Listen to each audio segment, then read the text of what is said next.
because I felt like, what's the need to put on all this makeup to look perfect, to just sit in a desk all day? And I mean, people would like me if I didn't wear makeup, or if I didn't wear the most expensive brands. You know, I never really cared about that. And probably a lot of people would be like, oh, she's looking at me because she's jealous. I'm not a jealous, hating ass bitch.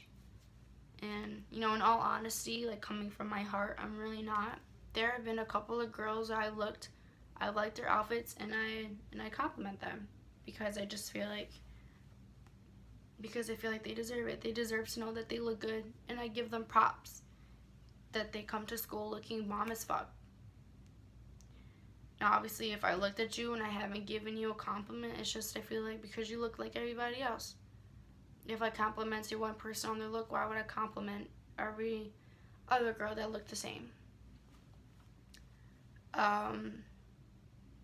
There was a lot of times when people thought I was trying to act and look like somebody else and dress like somebody else.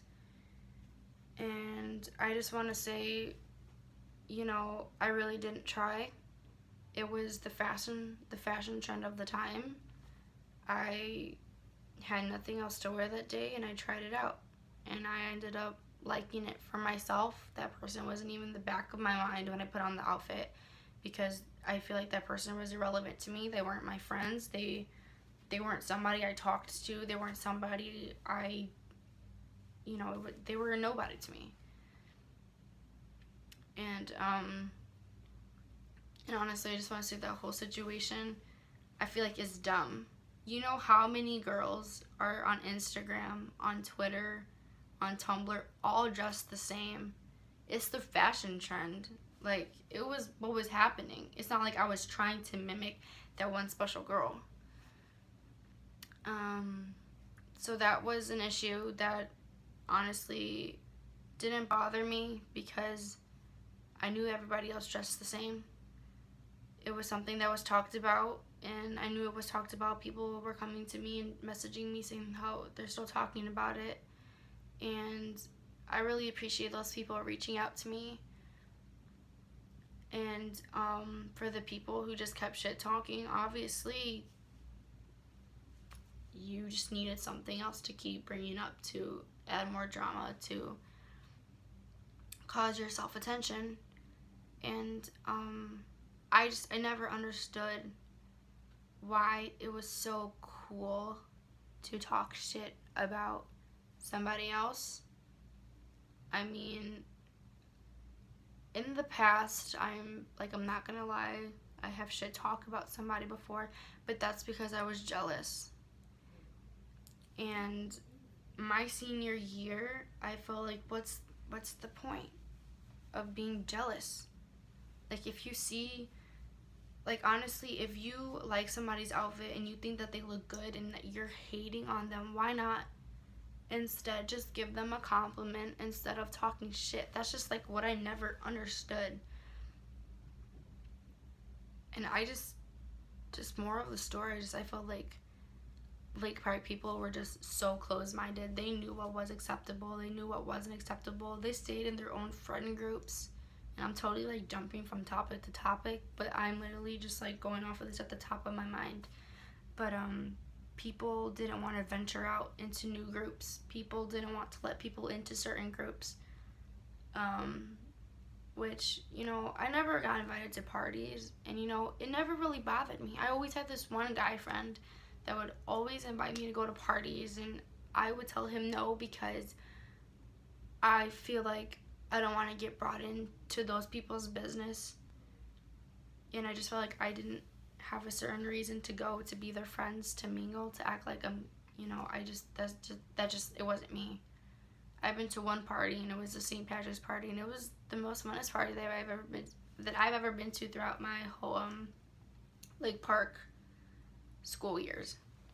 You know, and it was pretty good. I liked it. It was really fun. But after that, I never went to another one, and I was totally fine with it. Just my main point is, I don't want this to be too long. But I feel like Lake Park is such, there's so many negative feelings, and I remember just always walking into that school feeling anxious, feeling nervous about the drama that will come my way, because I was trying to get away from it. And I felt like every day there was just some new drama, and I was just like, this is getting old. Being a senior and still going through drama, I was like, it's crazy. It's fugazi. Like, get over it. Like, my whole senior year, I stayed in my lane. I did what was good for me. I made decisions on my own. I didn't base it upon somebody else, which is what I feel like most girls need to do, is you need to think on your own. I thought of all my solutions on my own. I literally sat at home and I would write my solutions on how to take care of certain situations, because I didn't want to bring them to school. I didn't want to start any fights. There were a couple of girls that I have went up to at Lake Park and confronted them about an issue, because I'm not childish. Like, I wasn't gonna sit on my Instagram and on my Snapchat and be like, this bitch is doing all of this. No, I would go and I would confront them. And then they would be like shocked that I'm like confronting them about the issue that I heard they were talking about. And I'm like, what? This is communication. This is how it works. That's just like who I was, you know. So there have been a couple of times where I have told people off because they deserve to know it. And if I feel like there was a thing that I felt like that didn't need to be adjusted, then I didn't address it to you, and I just let it go because it was just something little and petty. But I just want to say, a lot of people at Lake Park just think very highly of themselves, and I feel like you shouldn't. You shouldn't make yourself higher. You shouldn't think that you're better than everybody else. Everybody is different.